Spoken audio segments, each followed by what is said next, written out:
Price the Lord.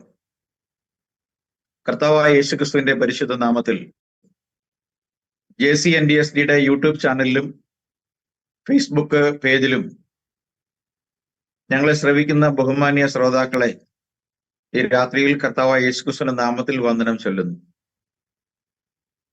JCNDSD കഴിഞ്ഞ നാളുകളായി യൂട്യൂബിലും ഫേസ്ബുക്കിലും ചെയ്തു വരുന്ന അപ്പസ്തോലിക ഉപദേശങ്ങൾ നിങ്ങൾ കേൾക്കുകയും പ്രോത്സാഹിപ്പിക്കുകയും സബ്സ്ക്രൈബ് ചെയ്യുകയും ഷെയർ ചെയ്യുകയും ചെയ്ത് ഞങ്ങളെ പിന്തുണയ്ക്കുന്നതിന് ആദ്യമായി നന്ദി അറിയിക്കുന്നു. ഈ രാത്രിയിലും തിരുവഴുത്തിൽ നിന്ന് ഒരു ചെറിയ സന്ദേശവുമായി നിങ്ങളുടെ അടുക്കൽ വരുവാൻ സ്വർഗത്തിലെ വലിയവനായ ദൈവം ഒരുക്കിയ സാവകാശത്തെ ഓർത്ത് ദൈവത്തെ സ്തുതിക്കുന്നു. ഒപ്പം അവസരം വേർതിരിച്ചു തന്ന കർത്താവിന്റെ വിലയേറിയ ദാസന്മാർക്കും യേശുക്രിസ്തുവിന്റെ നാമത്തിലുള്ള സ്നേഹവന്ദനത്തെ അറിയിക്കുകയാണ്. ഈ രാത്രിയിൽ ഒരു ചെറിയ ചിന്തയ്ക്കായി വിശുദ്ധ യോഹന്നാന്റെ ലേഖനം 1 യോഹന്നാൻ 4-ാമത്തെ അധ്യായം 4, 5, 6 വാക്യങ്ങളിൽ നിന്നും ചില കാര്യങ്ങൾ ഓർമ്മപ്പെടുത്തുവാൻ വേണ്ടി ആഗ്രഹിക്കുന്നു. അതിനായി സമയങ്ങളെ വേർതിരിക്കുന്നു. 1 ജോൺ ചാപ്റ്റർ 4 4, 5, 6 വാക്യങ്ങളാണ് ഇന്ന് ഞാൻ വായിക്കുന്നത്. കുഞ്ഞുങ്ങളെ, നിങ്ങൾ ദൈവത്തിൽ നിന്നുള്ളവർ ആകുന്നു, അവരെ ജയിച്ചുമിരിക്കുന്നു. നിങ്ങളുള്ളവൻ ലോകത്തിലുള്ളവനേക്കാൾ വലിയവനല്ലോ. അവർ ലൗകികന്മാർ ആകയാൽ ലൗകികമായത് സംസാരിക്കുന്നു. ലോകം അവരുടെ വാക്ക് കേൾക്കുന്നു. ഞങ്ങൾ ദൈവത്തിൽ നിന്നുള്ളവർ ആകുന്നു, ദൈവത്തെ അറിയുന്നവർ ഞങ്ങളുടെ വാക്ക് കേൾക്കുന്നു. ദൈവത്തിൽ നിന്നല്ലാത്തവൻ ഞങ്ങളുടെ വാക്ക് കേൾക്കുന്നില്ല. സത്യത്തിന്റെ ആത്മാവ് ഏതെന്നും വഞ്ചനയുടെ ആത്മാവ് ഏതെന്നും നമുക്ക് ഇതിനാൽ അറിയാം.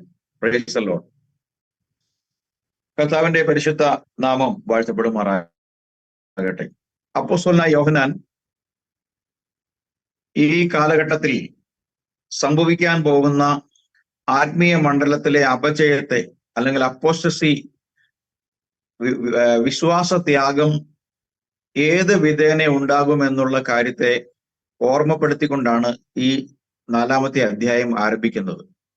4-ാമത്തെ അധ്യായം ആരംഭിക്കുമ്പോൾ തന്നെ കർത്താവിന്റെ ദാസൻ യോഹന്നാൻ അപ്പോസ്തലൻ ഓർമ്മപ്പെടുത്തുന്നത്, കള്ളപ്രവാചകന്മാർ പലരും ലോകത്തിലേക്ക് പുറപ്പെട്ടിരിക്കയാൽ ഏത് ആത്മാവിനെയും വിശ്വസിക്കാതെ ആത്മാക്കൾ ദൈവത്തിൽ നിന്നുള്ളവയോ എന്ന് ശോധന ചെയ്യുവിൻ എന്ന് ഓർമ്മപ്പെടുത്തുകയാണ്.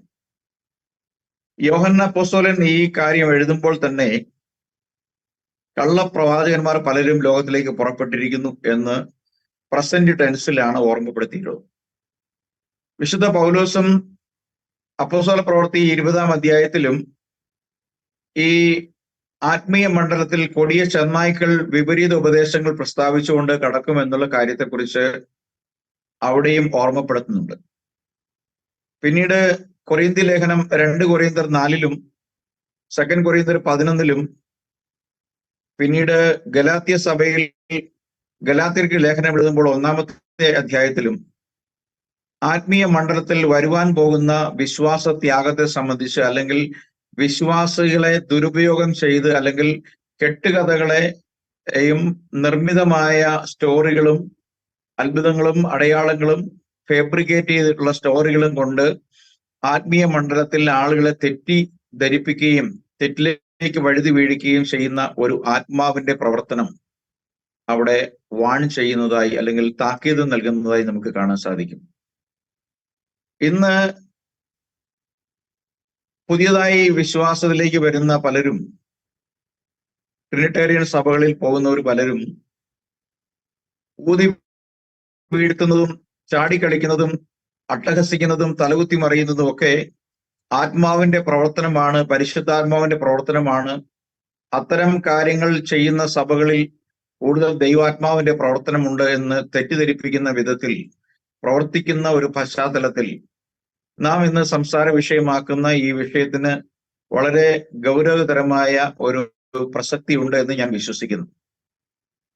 കാരണം ഇന്ന് പിശാചിന്റെ പ്രവർത്തനം ക്രിസ്ത്യാനികൾ അല്ലെങ്കിൽ ക്രിസ്തു വിശ്വാസത്തിന് പുറത്തല്ല, ക്രിസ്ത്യാനികൾ എന്ന് പറയുന്ന ആളുകളുടെ ഇടയിൽ, പ്രത്യേകിച്ച് വേർപെട്ട സഭകൾ, പെന്റകോസ്റ്റൽ പ്രൊട്ടസ്റ്റന്റ് സഭകളിലാണ് ഈ തെറ്റായ പഠിപ്പീരുകളും തെറ്റായ പ്രകടനങ്ങളും ധാരാളമായിട്ടുള്ളത്.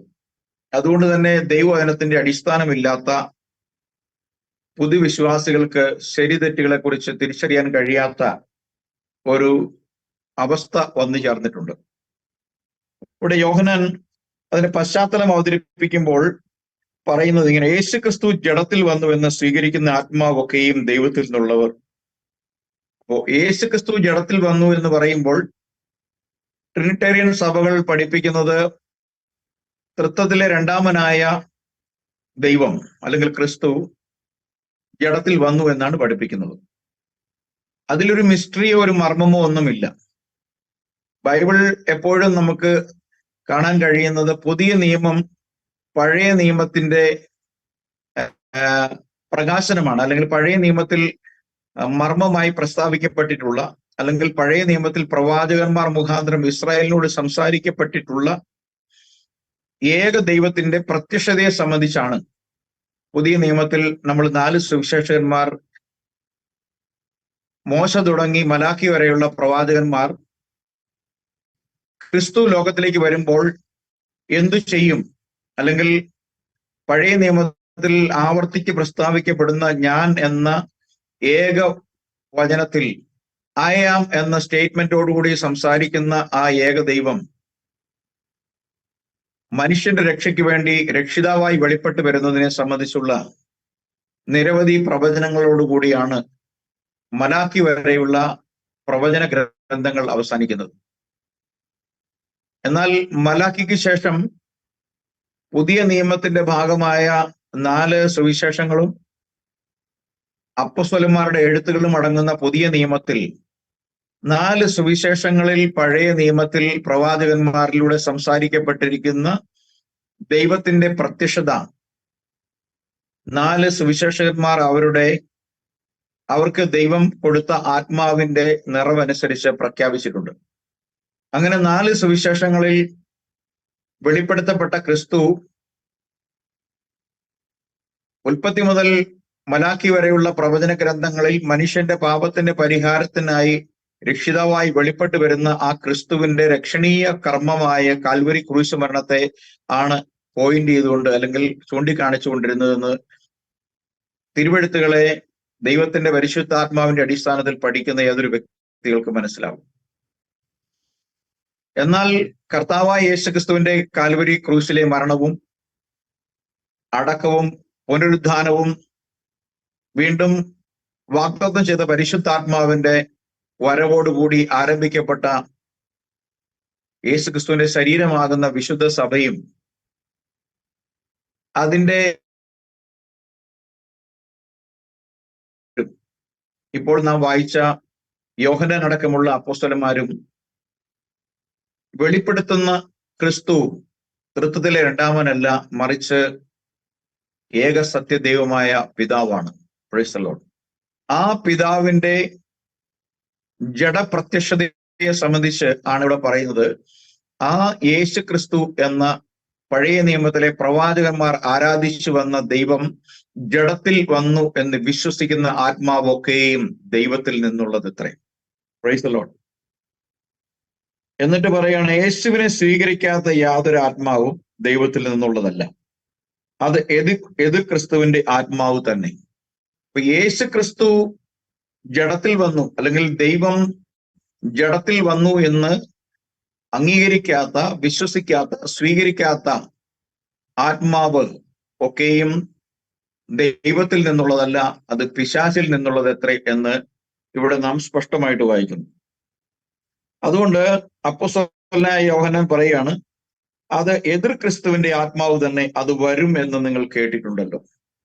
അപ്പോൾ യേശു ക്രിസ്തു അല്ലെങ്കിൽ ദൈവം ജഡത്തിൽ വെളിപ്പെട്ടു എന്ന് വിശ്വസിക്കാത്ത, അംഗീകരിക്കാത്ത എല്ലാ ആത്മാക്കളും എല്ലാ പ്രവർത്തനങ്ങളും അന്തിക്രിസ്തുവിന്റെ ആത്മാവാണ്, അല്ലെങ്കിൽ ക്രിസ്തുവിന് എതിരായിട്ട് പ്രവർത്തിക്കുന്ന ആത്മാവാണ് എന്നിവിടെ വ്യക്തമായി രേഖപ്പെടുത്തിയിട്ടുണ്ട്. തുടർന്നാണ് നാം വായിച്ച സ്റ്റേറ്റ്മെന്റ് ഇങ്ങനെയാണ്: നിങ്ങളിലുള്ളവൻ ലോകത്തിലുള്ളവനേക്കാൾ വലിയവനല്ലോ.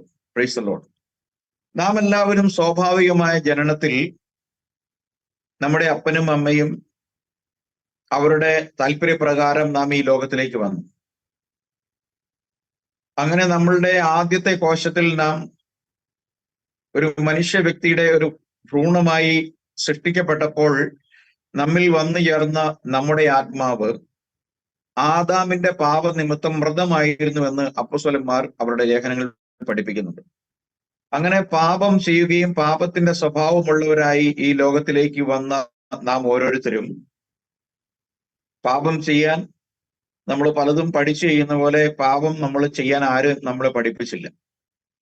നമ്മൾ പല കാര്യങ്ങളും നമ്മൾ പഠിച്ചിട്ടാണ്, അല്ലെങ്കിൽ പഠിപ്പിച്ചിട്ടാണ്.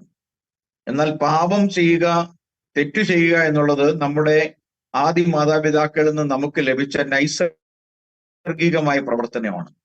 ഇന്ന പാപം ചെയ്യൂ എന്ന് പറഞ്ഞ ആരും ഇന്നോളം ആരെയും പ്രലോഭിപ്പിക്കുകയോ അങ്ങനെ പാപത്തിൽ വീഴുകയോ ചെയ്തിട്ടില്ല. കാരണം പാപം നമ്മുടെ അവയവങ്ങളിൽ കുടികൊള്ളുന്നു എന്ന് വിശുദ്ധ പൗലോസ് റോമർക്ക് എഴുതിയ ലേഖനം 7-ാമത്തെ അധ്യായത്തിൽ പറയുകയാണ്. ഞാൻ ഇച്ഛിക്കാത്ത തിന്മ ചെയ്യുന്നുവെങ്കിൽ അത് ചെയ്യുന്നത് ഞാനല്ല, എന്നിൽ വസിക്കുന്ന പാപം അത്രേ. നന്മ ചെയ്യുവാൻ ഇച്ഛിക്കുന്ന എന്നിൽ തിന്മ ചെയ്യുന്ന ഒരു പ്രമാണമുണ്ട് എന്ന് ഞാൻ തിരിച്ചറിയുന്നു എന്നാണ്. എന്നാൽ നമ്മുടെ കർത്താവ് യേശു ക്രിസ്തു മുഖാന്തരം ജയം നൽകുന്ന ദൈവത്തിന് സ്തോത്രം.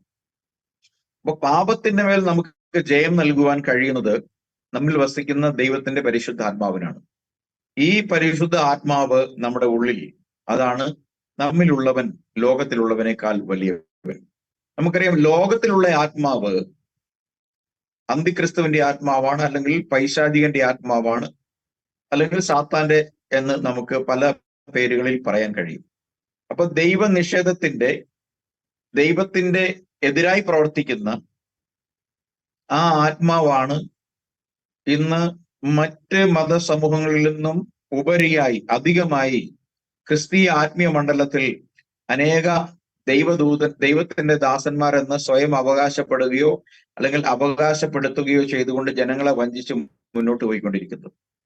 ഇത്തരം കപട ആത്മാക്കളുടെ പ്രവർത്തന മണ്ഡലത്തിൽ കുടുങ്ങി ഊതി വീഴ്ത്തലും ഉന്തി വീഴ്ത്തലും വെള്ളം തളിക്കലും ആർത്ത് അട്ടഹസിക്കലും കരച്ചിലും മറിയലും തിരിയലുമായി ഇന്ന് ക്രിസ്തീയ മണ്ഡലത്തിൽ യഥാർത്ഥ ക്രിസ്ത്യാനികൾക്ക് ലജ്ജയും അപമാനവും വരുത്തുന്ന വിധം ആ മണ്ഡലത്തിൽ എമ്പാടും പിശാച് അവന്റെ ഉഗ്രഭാവത്തോടുകൂടി പ്രവർത്തിക്കുന്നത് നമുക്ക് ഈ തലമുറയിൽ കാണുവാൻ കഴിയും. എന്നാൽ ദൈവത്തിന്റെ വചനം പറയുന്നു, നിങ്ങളിലുള്ളവൻ ലോകത്തിലുള്ളവനേക്കാൾ വലിയവനാണ്.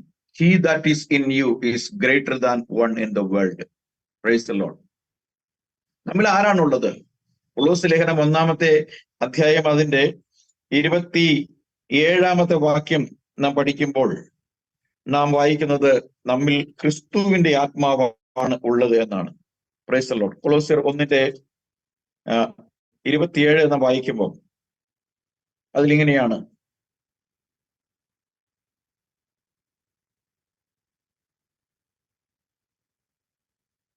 അത് പൂർവ്വകാലങ്ങൾക്കും തലമുറകൾക്കും മറഞ്ഞു കിടന്ന മർമ്മമെങ്കിലും ഇപ്പോൾ അവന്റെ വിശുദ്ധന്മാർക്ക് വെളിപ്പെട്ടിരിക്കുന്നു. അവരോട് ജാതികളുടെയിൽ ഈ മർമ്മത്തിന്റെ മഹിമാധനം എന്തെന്ന് അറിയിപ്പാൻ ദൈവത്തിന് ഇഷ്ടമായി. ആ മർമ്മം മഹത്വത്തിന്റെ പ്രത്യാശയായി ക്രിസ്തു നിങ്ങളിൽ ഇരിക്കുന്നു എന്നുള്ളത്. അപ്പോ നമ്മിലുള്ളത് ആരാണ് എന്ന് ചോദിച്ചാൽ നമ്മിലുള്ളത് ക്രിസ്തുവാണ്. യേശു ക്രിസ്തുവിനെ ഏകസത്യദൈവമായി വിശ്വസിക്കുകയും യേശു ക്രിസ്തുവിനെ ഹൃദയത്തിൽ ദൈവവും പിതാവുമായി പൂജിക്കുകയും ചെയ്യുമ്പോൾ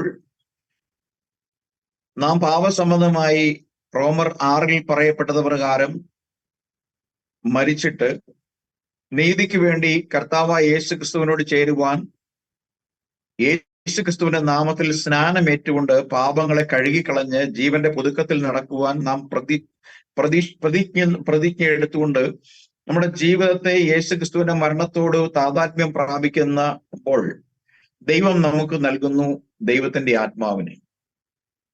ആ ആത്മാവ് ഏതാണ് എന്ന് ചോദിച്ചാൽ, ഉൽപ്പത്തിയിൽ വെള്ളത്തിന്റെ മീതെ പരിവർത്തിച്ച അതേ ആത്മാവ് നോഹയിലും അബ്രഹാമിലും ഇസഹാക്കിലും യാക്കോബിലും ജോസഫിലും ദാവീദിലും പ്രവാചകന്മാരിലും അങ്ങനെ ഏലിയാവിലും എലീശായിലും തുടങ്ങി സകലമാന പ്രവാചകന്മാരുടെ മേലും വന്ന് അല്ലെങ്കിൽ പ്രവർത്തിക്കാൻ വന്നിരുന്ന ആത്മാവ് മനുഷ്യന്റെ പാപത്തിന്റെ പരിഹാരത്തിനായി ജഡത്തിൽ പ്രത്യക്ഷമായി വചനം മാംസമായി പ്രത്യക്ഷമായി യേശുക്രിസ്തുവിൽ 33 വർഷം വ്യാപരിച്ച അതേ ആത്മാവ്, ആ ആത്മാവിനെ തന്നെയാണ് യേശുക്രിസ്തു തന്റെ ശിഷ്യന്മാർക്ക് വാഗ്ദാനം ചെയ്യുന്നത്. യേശു പറഞ്ഞു, ഞാൻ പോയാൽ അവനെ നിങ്ങളുടെ അടുക്കൽ അയക്കും. അവൻ വന്ന് പാപത്തെക്കുറിച്ചും നീതിയെക്കുറിച്ചും ന്യായവിധിയെക്കുറിച്ചും ബോധം വരുത്തും. അവൻ എന്നോട് കേട്ട് നിങ്ങളോട് സംസാരിക്കും. Price the Lord. ഞാൻ നിങ്ങളോട് കൂടെ ഇരുന്നപ്പോൾ പറഞ്ഞതൊക്കെയും അവൻ നിങ്ങൾക്ക് പഠിപ്പിച്ചു തരും. ഈ ആത്മാവ് മൂന്നാമത്തെ ഒരു വ്യക്തിയല്ല, ക്രിസ്തു തന്നെയാണ്. അതുകൊണ്ടാണ് യേശു ക്രിസ്തു പറഞ്ഞത്, ലോകമോ കരഞ്ഞു വിലപിക്കും, നിങ്ങളോ സന്തോഷിക്കും. നിങ്ങൾ വീണ്ടും എന്നെ കാണും, നിങ്ങളുടെ സന്തോഷം പൂർണ്ണമായി തീരും. ഞാൻ നിങ്ങളിലും നിങ്ങളോട് കൂടെയും വസിക്കും. Price the Lord. അപ്പോൾ പെന്തക്കോസ്ത് പെരുന്നാൾ ദിനം കർത്താവിന്റെ വാഗ്ദത്ത പ്രകാരം കാത്തിരുന്ന അപ്പോസ്തലന്മാരുടെ മേൽ, അവിടെ കൂടിയിരുന്ന ഒരുമനപ്പെട്ട് കൂടിയിരുന്ന വിശുദ്ധന്മാരുടെ മേൽ പിളർന്ന തീനാവുകളെ പോലെ വന്നിറങ്ങിയ ആ പരിശുദ്ധാത്മാവ് തന്നെയാണ് പുതിയ നിയമ വിശ്വാസികളായി ദൈവവചനത്തിന്റെ വ്യവസ്ഥകൾ അനുസരിച്ച് ജീവിക്കുവാൻ, പാപസംബന്ധമായി മരിച്ച് ഒരു പുതിയ ജീവിതത്തിനായി ദൈവസന്നിധിയിൽ കാത്തിരിക്കുന്ന ഓരോരുത്തർക്കും ദൈവം സ്നാനത്തിലൂടെ, കർത്താവ് യേശുക്രിസ്തുവിന്റെ നാമത്തിലുള്ള സ്നാനത്തിലൂടെ നൽകുന്ന പരിശുദ്ധാത്മാവ്, ആ ആത്മാവ് നമ്മിൽ ഉണ്ട് എങ്കിൽ തീർച്ചയായിട്ടും ആ ആത്മാവിന്റെ ഫലങ്ങളും നമ്മിൽ നിന്ന് പുറപ്പെടേണ്ടതുണ്ട്. അനേകർക്ക് ആത്മാവുണ്ട് എന്ന് പറയും. അവരുടെ ആത്മാവിന്റെ ഫലങ്ങൾ ഏതാണ് എന്ന് ചോദിച്ചു കഴിഞ്ഞാൽ വികൃതമായ ചില ഭാഷകളും ജൽപ്പനങ്ങളുമാണ്. എന്നാൽ ആത്മാവിന്റെ ഫലം ഏതാണ് എന്ന് ഗലാത്യ ലേഖനം വളരെ സ്പഷ്ടമായിട്ട് പറയുന്നുണ്ട്. ഈ ഗലാത്യ ലേഖനത്തിൽ പറയപ്പെട്ടിരിക്കുന്ന ഫലങ്ങൾ ഒന്നും തന്നെ ഇല്ല, മറിച്ച് ഫലം എന്താണ്? ചില ജൽപ്പനങ്ങളാണ് ഫലം. ഗലാത്യ ലേഖനം 5-ാമത്തെ അധ്യായത്തിലേക്ക് വരുമ്പോൾ അവിടെ ആ ഫലങ്ങളെ കുറിച്ച് വളരെ സ്പഷ്ടമായിട്ട് പറയുന്നത് സ്നേഹം, സന്തോഷം, സമാധാനം, ദീർഘക്ഷമ, ദയ, പരോപകാരം, വിശ്വസ്തത, സൗമ്യത, ഇന്ദ്രിയ ജയം. ഈ വകയ്ക്ക് വിരോധമായി ഒരു ന്യായപ്രമാണവുമില്ല. അപ്പോൾ ദൈവത്തിന്റെ പരിശുദ്ധാത്മാവ് ഒരു വ്യക്തിയിൽ ഉണ്ടെങ്കിൽ ആ പരിശുദ്ധാത്മാവ് ഫലപ്രദമായി പ്രവർത്തിക്കുന്ന ആത്മാവാണ്. അത് ക്രിസ്തുവിൽ എന്തൊക്കെ മനോഭാവമുണ്ടോ അത് മുഴുവൻ അത് പകരപ്പെട്ടിരിക്കുന്ന ഹൃദയങ്ങളിൽ, വ്യക്തികളിൽ വ്യാപരിക്കുന്നു എന്നാണ് തിരുവെഴുത്തുകൾ പറയുന്നത്. അപ്പോൾ ആ ആത്മാവ് എപ്പോഴും ഫലങ്ങളെ കൊണ്ട് ക്രിസ്തുവിലേക്ക് മറ്റുള്ളവരെ ആകർഷിക്കുവാൻ പര്യാപ്തമായ നിലയിൽ അത് ലഭിക്കപ്പെട്ടവരുടെ ഇടയിൽ വ്യാപരിക്കുന്നു എന്നാണ് നാം മനസ്സിലാക്കുന്നത്. ഇത്തരത്തിൽ ദൈവത്തിന്റെ ആത്മാവ് നമ്മുടെ ഉള്ളിൽ വസിക്കുമ്പോൾ യോഹന്നാൻ അപ്പോസ്തലൻ പറയുകയാണ്, നിങ്ങളിൽ ഉള്ളവൻ ലോകത്തിൽ ഉള്ളവനെ ഉള്ളത് പിശാചാണ്. യോഹന്നാൻ പറയുന്നു, സർവ്വലോകവും ദുഷ്ടന്റെ അധീനതയിൽ കിടക്കുന്നു. ദൈവത്തിന്റെ പുത്രനായി സൃഷ്ടിക്കപ്പെട്ട ആദാമിന്റെ അധീനതയിലും അവകാശത്തിലും ഇരുന്ന ഭൂമി സാത്താന്റെ ശബ്ദത്തിന് ചെവി കൊടുത്ത് ദൈവത്തോട് അനുസരണക്കേട് കാട്ടി മറുതലിക്കപ്പെട്ടപ്പോൾ അവകാശം കൃത്രിമമായി അല്ലെങ്കിൽ വഞ്ചനയിലൂടെ കവർന്നെടുത്ത പിശാച് ഭൂമിയെ അവന്റെ അധീനതയിൽ വീഴ്ച കളഞ്ഞു എന്ന് വേദപുസ്തകം സ്പഷ്ടമായി പഠിപ്പിക്കുന്നു. അങ്ങനെ ആദാമ്യ വംശജരായ സകല മനുഷ്യരും പാപത്തിൽ ഉരുവാക്കപ്പെട്ട് പാപം ചെയ്യുന്നവരായി ലോകത്തിലേക്ക് വന്നു. മനുഷ്യന്റെ അടിസ്ഥാന സ്വഭാവം പാപം ചെയ്യുക അല്ലെങ്കിൽ തിന്മ പ്രവർത്തിക്കുക എന്നുള്ളതാണ്. എന്നാൽ വീണുപോയ മനുഷ്യനെ തള്ളിക്കളയാതെ നിത്യസ്നേഹം കൊണ്ട് സ്നേഹിച്ച ദൈവം ഉൽപ്പത്തി 3:15 പ്രഖ്യാപിക്കപ്പെട്ട വാഗ്ദത്ത സന്തതിയെ കുറിച്ചുള്ള പ്രഖ്യാപനം നിവർത്തിച്ചുകൊണ്ട് കാലസമ്പൂർണതയിൽ യെശയ്യാ 12:1-2 വാക്യങ്ങൾ പറയുന്ന രക്ഷിതാവ്, 25:9 പറയുന്ന രക്ഷിതാവായ ദൈവം, മത്തായി 1:21 പറയും പോലെ അവൻ തന്റെ ജനത്തെ അവരുടെ പാപങ്ങൾ രക്ഷിപ്പാനിരിക്കൊണ്ട് അവന് യേശു എന്ന് പേർ വിളിക്കണം എന്ന് എഴുതപ്പെട്ടിരിക്കുന്ന ദൈവം, യേശു ക്രിസ്തു ആയി വചനം മാംസമായി ജഡമെടുത്തു വന്ന ആ ദൈവം, ആ യേശു ക്രിസ്തു നമ്മുടെ പാപത്തിന്റെ, മനുഷ്യവർഗത്തിന്റെ പാപത്തിന് പരിഹാരമായി തന്നെ നൽകുക വഴി കേവലം നൽകിയിട്ട് പോവുക മാത്രമല്ല ചെയ്തത്, നമ്മിൽ ഇരിക്കുമെന്നുള്ള വാഗ്ദത്തം നിവർത്തിക്കുകയും ആ വാഗ്ദത്തം ഇന്നും അവൻ പാലിക്കുകയും ചെയ്യുന്നു എന്നുള്ളതാണ് ഇന്ന് ഈ വചനവുമായി നമുക്ക് ഇങ്ങനെ ഇരിക്കാനും കേൾവിക്കാരായ കുറച്ചു പേർക്ക് ഈ വചനത്തിൽ വിശ്വസിക്കുവാനും ഇടയാക്കിയതിന്റെ പിന്നിലെ മർമ്മം. അപ്പോൾ ഇവിടെ യോഹന്നാൻ പറയുകയാണ്, തുറന്നു പറയുകയാണ്, അവർ ലൗകികന്മാരാകിയാൽ ലൗകികമായത് സംസാരിക്കുന്നു, ലോകം അവരുടെ വാക്ക് കേൾക്കുന്നു. അപ്പോ ഇവിടെ ലോകം എന്ന് പറയുമ്പോൾ നമുക്കറിയാം, പൈശാചികന്റെ ശബ്ദം കേട്ട് അല്ലെങ്കിൽ പൈശാചിക പ്രവർത്തികൾക്ക് വിധേയമാക്കപ്പെട്ട് അല്ലെങ്കിൽ ലോകത്തിൽ ജഡികമായ കാര്യങ്ങളുടെ പിന്നാലെ നടന്ന് ആത്മീയരെന്ന് സ്വയം അഭിമാനിക്കുകയും എന്നാൽ ആത്മീയമായ എന്തെങ്കിലും തരത്തിലുള്ള ഫലങ്ങൾ പുറപ്പെടുവിക്കാൻ കഴിയാതെയും ഇരിക്കുന്ന ഒരു വലിയ വിഭാഗം ജനങ്ങൾ ഇന്ന് ലോകത്തിലുണ്ട്. അവർ അവരെ തന്നെ ക്രിസ്ത്യാനികൾ എന്നതാണ് വിളിക്കുന്നതാണ് എന്നുള്ളതാണ് ഏറ്റവും വലിയ വിരോധാഭാസം എന്നുള്ളത്. Price the Lord. എന്നാൽ ക്രിസ്ത്യാനി ഫലം പുറപ്പെടുവിക്കാൻ വേണ്ടി വിളിക്കപ്പെട്ടിട്ടുള്ളവനാണ്. ജീവിതത്തിൽ ക്രിസ്തുവിന്റെ ഫലം പുറപ്പെടുവിക്കാത്ത യാതൊരുവനും ക്രിസ്ത്യാനി എന്ന് അവകാശപ്പെടാൻ കഴിയുകയില്ല. നമ്മെ ക്രിസ്ത്യാനി എന്ന് വിളിക്കാനുള്ള കാരണം നമ്മുടെ പ്രവർത്തികൾ കൊണ്ട് നാം ക്രിസ്തുവിനെ അനുകരിക്കുന്നു എന്നുള്ളതായിരിക്കണം. അപ്പോസ്തലന്മാരുടെ പ്രവർത്തികളുടെ പുസ്തകം 17-ാമത്തെ അധ്യായത്തിൽ ആദ്യമായി ശിഷ്യന്മാരെ ക്രിസ്ത്യാനികൾ എന്ന് വിളിച്ചതായി രേഖപ്പെടുത്തുന്നതായും കാണാൻ സാധിക്കും. എന്നാൽ ഇന്ന് ലോകം അറിയുന്ന ക്രിസ്ത്യാനി പേര് മാത്രമുള്ള ക്രിസ്ത്യാനിയാണ്. ഇന്ന് ലോകത്തിൽ പേര് നാമധാരികളായ ക്രിസ്ത്യാനികൾ ക്രിസ്തുവിന് അപമാനമാണ്.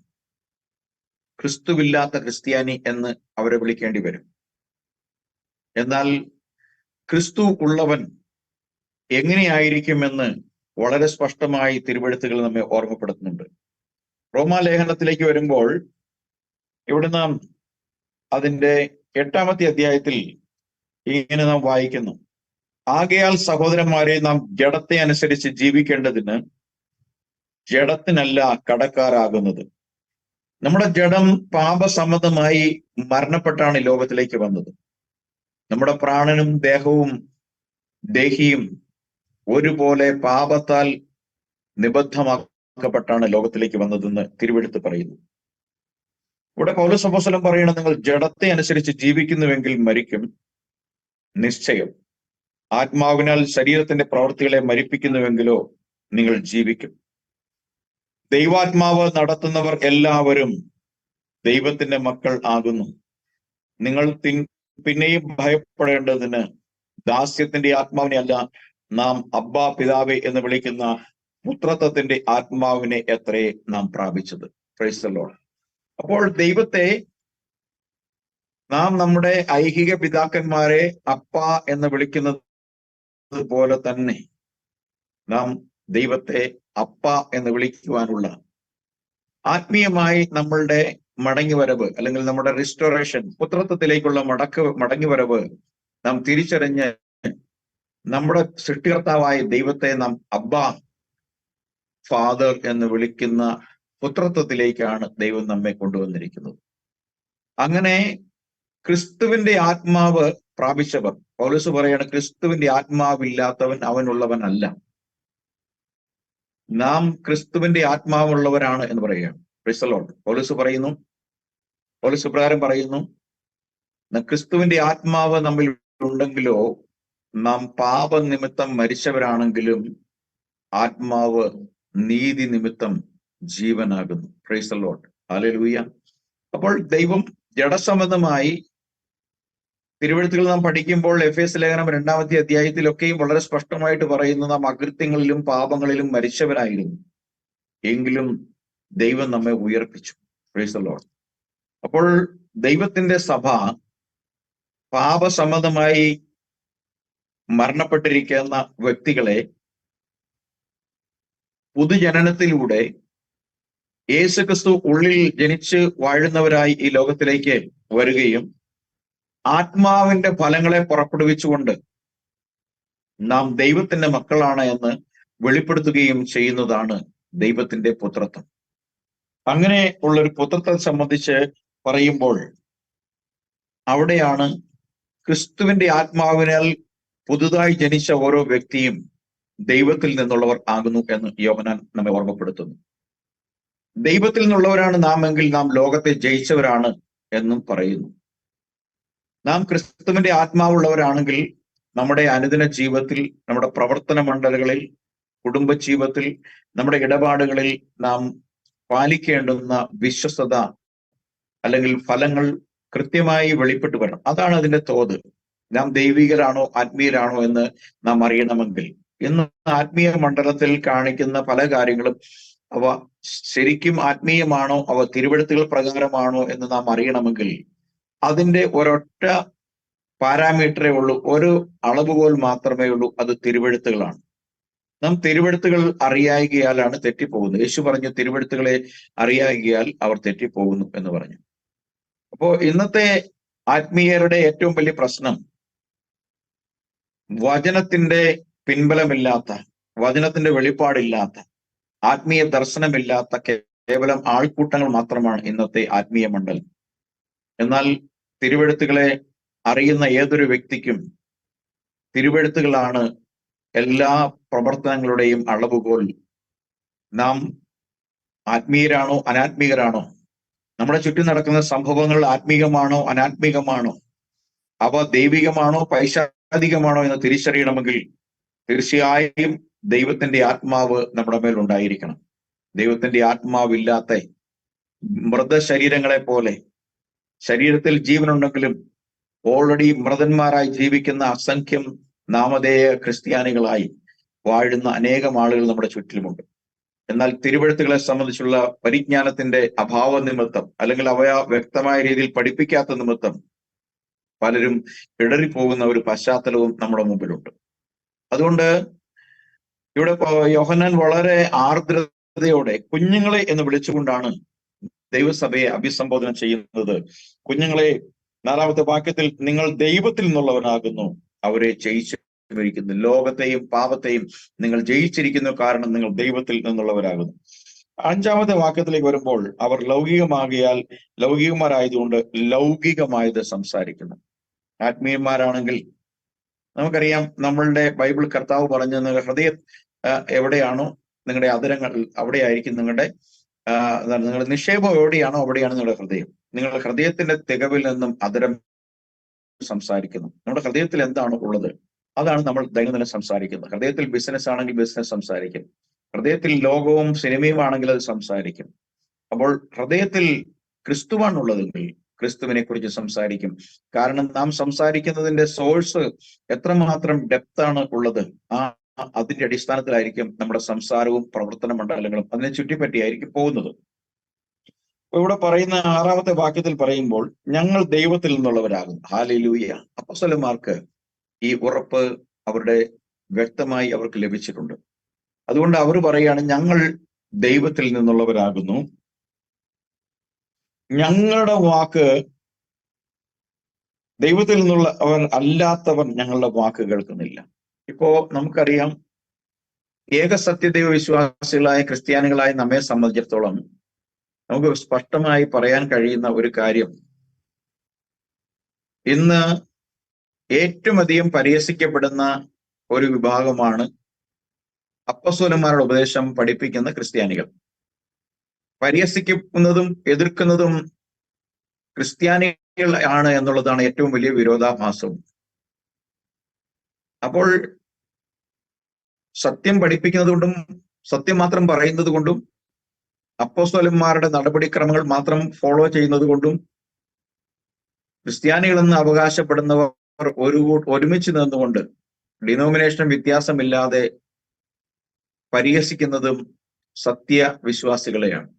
1-ാം നൂറ്റാണ്ടിൽ ദൈവത്തിന്റെ സ്വന്തം ജനമായ ഇസ്രായേലാണ് പുതുതായി ജനിക്കപ്പെട്ട ആത്മീയ ഇസ്രായേലിനെ കുറ്റപ്പെടുത്തിയതും പരിഹസിച്ചതും എതിർത്തതുമെങ്കിൽ ഇന്ന് ആത്മീയമെന്ന് അവകാശപ്പെടുന്നവരാണ് അതേ കാര്യം ആവർത്തിച്ചുകൊണ്ട് അപ്പോസ്തോലിക ഉപദേശത്തിനെതിരെ അതേ കാര്യം ഇന്നും ആവർത്തിച്ചുകൊണ്ടിരിക്കുന്നു. ഇവിടെ അപ്പോസ്തലനായ യോഹന്നാൻ പറയുകയാണ്, ഞങ്ങളുടെ വാക്ക്, ദൈവത്തെ അറിയുന്നവർ ഞങ്ങളുടെ വാക്ക് കേൾക്കുന്നു. ഇപ്പൊ വാസ്തവമായും ദൈവത്തെ അറിയുന്നവരാണ് ഇവരെങ്കിൽ അവർ അപ്പോസ്തലന്മാരുടെ വാക്ക് കേൾക്കണം. അവർ അപ്പോസ്തലന്മാർ ചെയ്ത സ്നാനം ചെയ്യണം. അവർ പഠിപ്പിച്ച ദൈവസഭയെക്കുറിച്ചുള്ള പരിജ്ഞാനം അവർക്കുണ്ടാകണം. അവർ അപ്പോസ്തലന്മാർ വെളിപ്പെടുത്തിയ ദൈവത്തെ തിരിച്ചറിയണം. എന്നാൽ ഇന്ന് ദൈവികരെന്ന് പറയുകയും അപ്പസ്തോലിക ഉപദേശത്തെ പൂർണ്ണമായി നിരാകരിക്കുകയും തള്ളിക്കളയുകയും പരിഹസിക്കുകയും ചെയ്യുന്ന ഒരു ആത്മീയ ലോകം നമ്മുടെ ചുറ്റും ഇന്ന് ഉളവായി വന്നിരിക്കുന്നു. എന്നാൽ ബൈബിളിനെ സംബന്ധിച്ച് ചോദ്യങ്ങൾ ഉണ്ടാകുമ്പോൾ ബൈബിളിൽ അപ്പസ്തലന്മാർ ഒരു സെക്റ്റും യേശുക്രിസ്തു മറ്റൊരു ഭാഗത്തും നിർത്തുന്ന ഒരു പ്രവണത പെന്തക്കോസ്തുകാരുടെയിലുണ്ട്. ജയിക്കാൻ വേണ്ടി അപ്പസ്തലന്മാരെയും അപ്പസ്തോല ഉപദേശത്തെയും തള്ളിക്കളയുന്നവർ ഒരു കാര്യം ഓർക്കണം, അപ്പസ്തലന്മാരല്ലാതെ ആരും ഒരു ലേഖനവും എഴുതിയിട്ടില്ല പുതിയ നിയമസഭയിൽ. യേശുക്രിസ്തു ഒരു അധ്യായം പോലും എഴുതിയതായി നമുക്ക് തെളിവില്ല. അപ്പോൾ യേശുക്രിസ്തുവിനോട് കൂടെ നടന്ന് യേശുക്രിസ്തുവിനാൽ അഭിഷേകം പ്രാപിച്ച, യേശുക്രിസ്തുവിന്റെ ആത്മാവിനെ വഹിച്ച, യേശുക്രിസ്തു അടയാളങ്ങളാലും അത്ഭുതങ്ങളാലും അവരുടെ വാക്കുകളെ ഉറപ്പിച്ച ആ അപ്പോസ്തലന്മാർ പറയുന്നതിനെ നിരാകരിക്കുന്ന ഒരു ഉപദേശം AD 325 സ്ഥാപിതമായ കോൺസ്റ്റന്റൈൻ ചക്രവർത്തിയുടെ ഉപദേശത്തെ പിന്തുടർന്നു വരുന്ന കത്തോലിക്ക മുതൽ പെന്തക്കോസ്ത് വരെയുള്ള വിഭാഗങ്ങൾ പിന്തുടർന്നുകൊണ്ട് അന്ന് അപ്പോസ്തലന്മാർ പഠിപ്പിച്ചതും ആചരിച്ചതും പ്രവർത്തിച്ചതും പ്രമാണിച്ചതുമായ കാര്യങ്ങളെ ഇന്ന് ചെയ്യുന്നവരെ പരിഹസിക്കുകയും കളിയാക്കുകയും ഇകഴ്ത്തുകയും ചെയ്തുകൊണ്ട് തങ്ങളാണ് യഥാർത്ഥ ആത്മീയരെന്ന് പറയുന്ന ഒരു സമൂഹം എഴുന്നേറ്റ് വരുമ്പോൾ അവർക്കുള്ള മറുപടിയാണ് വിശുദ്ധ യോഹന്നാൻ പറയുന്നത്, ഞങ്ങളുടെ വാക്ക് അവർ കേൾക്കുന്നില്ല, സത്യത്തിന്റെ ആത്മാവ് ഏതെന്നും വഞ്ചനയുടെ ആത്മാവ് ഏതെന്നും ഇതിനാൽ നമുക്കറിയാം. Praise the Lord. അപ്പോസ്തലന്മാരുടെ വാക്ക് കേൾക്കാത്തവരിൽ വ്യാപരിക്കുന്ന ആത്മാവ് വഞ്ചനയുടെ ആത്മാവാണ് എന്നാണ് യോഹന്നാൻ പരിശുദ്ധ ആത്മാവിൽ എഴുതി നമ്മെ വായിച്ചു കേൾപ്പിക്കുന്നത്. Price the Lord. അതുകൊണ്ട് ഒരു കാര്യം നമുക്ക് വ്യക്തമായി പറയാൻ കഴിയും, ഇരിക്കുന്നത് ജീവനുള്ള ദൈവത്തിന്റെ ആത്മാവാണ്. അതുകൊണ്ടാണ് നാം തിരുവെഴുത്തുകളെ ക്ലാസിഫൈ ചെയ്ത് ഇത് ദൈവികമെന്നും ഇത് മനുഷികമെന്നും ഇത് അപ്പസ്തോലന്മാരുടേതും ഇത് യേശുക്രിസ്തുവിൻ്റെതും നമ്മൾ വേർതിരിക്കാത്തത്. കാരണം എല്ലാ തിരുവെഴുത്തുകളും ദൈവശാസ്ത്രീയമാണ് എന്ന് ബൈബിൾ പറയുന്നു. ആ ബൈബിൾ കൈവശം വെച്ചുകൊണ്ട് അപ്പസ്തോലന്മാർ എഴുതിയ അതേ ബൈബിൾ കൈവശം വെച്ചുകൊണ്ട് അവർ യേശുക്രിസ്തുവിനെ തൃത്വത്തിലെ രണ്ടാമനെന്ന് പഠിപ്പിക്കുന്നു. എന്നാൽ അങ്ങനെ കാണുന്ന യാതൊരു തിരുവെഴുത്തുകളോ അതിന് പിൻബലം നൽകുന്ന ഒരു ഇണവാക്യമോ പോലും ബൈബിളിൽ ഇല്ല. അപ്പോൾ ബൈബിളിൽ ഇല്ലാത്തതിനെ പഠിപ്പിക്കുകയും പ്രചരിപ്പിക്കുകയും അപ്പോസ്തലന്മാരുടെ നടപടിക്രമങ്ങൾക്ക് വിരുദ്ധമായ കപട ശുശ്രൂഷകളും വ്യാജമായി ക്രിയേറ്റ് ചെയ്യുന്ന അത്ഭുതങ്ങളും അടയാളങ്ങളും നിമിത്തം ജനങ്ങളെ വഞ്ചിക്കുന്നവർക്ക് ഉള്ള താക്കീതായി നമ്മുടെ മുമ്പിൽ ഈ വചനം നിൽക്കുകയാണ്.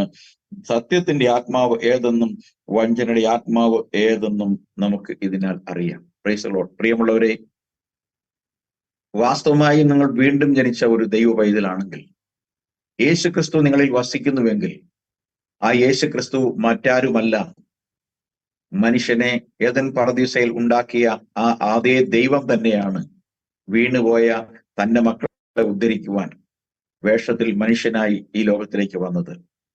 അവൻ മരിച്ചത് നമ്മുടെ പാപത്തിന്റെ പരിഹാരത്തിനായും നാം ജീവിച്ച് അവനോടുകൂടെ വാഴേണ്ടതിനുമാണെന്നും അതുകൊണ്ട് നാം പുത്രന്മാരായിരിക്കുന്നുവെന്നും ആ പുത്രത്വത്തിന്റെ ആത്മാവ് നമ്മുടെ മേൽ ഉള്ളത് കൊണ്ട് നാം അബ്ബാ പിതാവേ എന്ന് വിളിക്കുന്നുവെന്നും ആ ആത്മാവുള്ളവൻ, ആ ആത്മാവ് ഉണ്ട് എന്ന് തെളിയിക്കുന്ന അടയാളങ്ങൾ ജീവിതത്തിൽ പ്രവർത്തികമാക്കണമെന്നും നമ്മുടെ പ്രവർത്തികൾ നാം വിലയിരുത്തുമ്പോൾ എത്രമാത്രം ദൈവികമാണ്, എത്രമാത്രം ആത്മീയനാണ് എന്ന് നാം പരിശോധിക്കണമെന്നും ദൈവം ആഗ്രഹിക്കുന്നു. അതുകൊണ്ട് ഇന്ന് രാത്രിയിൽ ഞാൻ ഈ വിഷയം കൂടെ അവസാനിപ്പിക്കുമ്പോൾ ദൈവത്തിന്റെ വചനം പറയുന്നു, നിങ്ങളിലുള്ളവൻ ലോകത്തിനുള്ളവനേക്കാൾ വലിയവനാണ്, ലോകത്തെ ജയിച്ചുമിരിക്കുന്നു. ദൈവത്തിന്റെ വചനത്തിലുള്ള കൂട്ടായ്മയിലും ദൈവവചനത്തിൽ ഉള്ള പരിജ്ഞാനത്തിലും ദൈവവചനത്തിൽ വസിക്കുന്നു എന്നുള്ളതിന്റെ കനികളും ഫലങ്ങളും കായ്ക്കുന്നതും നിമിത്തമാണ് ദൈവം നമ്മുടെ ഹൃദയത്തിൽ വസിക്കുന്നു, അല്ലെങ്കിൽ ക്രിസ്തു നമ്മുടെ ഉള്ളിലുണ്ട്, ദൈവത്തിന്റെ പരിശുദ്ധാത്മാവ് നമ്മളിൽ ഉണ്ട് എന്ന് നമുക്ക് മനസ്സിലാക്കാൻ കഴിയുള്ളൂ. ഇത്തരത്തിൽ ദൈവത്തിന്റെ ആത്മാവിന്റെ പ്രവർത്തനങ്ങൾ നമ്മിൽ ഉണ്ടോ എന്ന് നാം പരിശോധിച്ച് ഉറപ്പാക്കുകയും ചെയ്യേണ്ടത് ഏറ്റവും അത്യാവശ്യമായ കാര്യമാകും. മാത്രമല്ല, ദൈവത്തിന്റെ വചനത്തെക്കുറിച്ചുള്ള പരിജ്ഞാനം ഇല്ലെങ്കിൽ ഏത് കാപട്യവും നാം വിശ്വസിക്കാൻ പ്രേരിതമായി തീരുന്ന ഒരു പൈശാചിക പ്രവർത്തന മണ്ഡലം ക്രിസ്തീയ ആത്മീയ മണ്ഡലത്തിൽ നിറഞ്ഞു വരുന്നു അല്ലെങ്കിൽ വളർന്നു വരുന്നു എന്നുള്ളത് തർക്കമില്ലാത്ത വസ്തുതയായി നമ്മുടെ മുമ്പിലുണ്ട്. സോഷ്യൽ മീഡിയയിലൂടെ നാം എല്ലാം കാണുകയാണ്. മുൻകാലങ്ങളിലേക്കാൾ അധികമായി ഇത്തരം കാപട്യം അധികമായി വരുന്നു. അവിടെ വലിയ ആൾക്കൂട്ടങ്ങളുണ്ട്. അവർ ഇത്തരം ആത്മാവിനെ പ്രാപിക്കുവാനും പണമുണ്ടാക്കുവാനും പരിശ്രമിക്കുമ്പോൾ സത്യം നാൾതോറും കഴുത്തിയരിച്ച് കൊലപ്പെടുന്ന ഒരു അന്തരീക്ഷത്തിൽ നാം ജീവിക്കുന്നു. അതുകൊണ്ട് യഥാർത്ഥ സത്യ ഉപദേശത്തിലേക്കും അപ്പോസ്തോലിക ഉപദേശത്തിലൂടെ അധിഷ്ഠിതമായ യഥാർത്ഥ ക്രിസ്ത്യാനിറ്റിയുടെ അനുഭവത്തിലേക്കും തിരുവെഴുത്തുകളെ പഠിച്ചും പരിശോധിച്ചും കടന്നു വരുവാൻ നിങ്ങളെ ആഹ്വാനം ചെയ്തുകൊണ്ട് ഞാൻ എൻ്റെ വാക്കുകൾ ഇവിടെ നിർത്തുകയാണ്. കർത്താവായ യേശുക്രിസ്തു നിങ്ങളെല്ലാവരെയും അനുഗ്രഹിക്കട്ടെ. Price the Lord.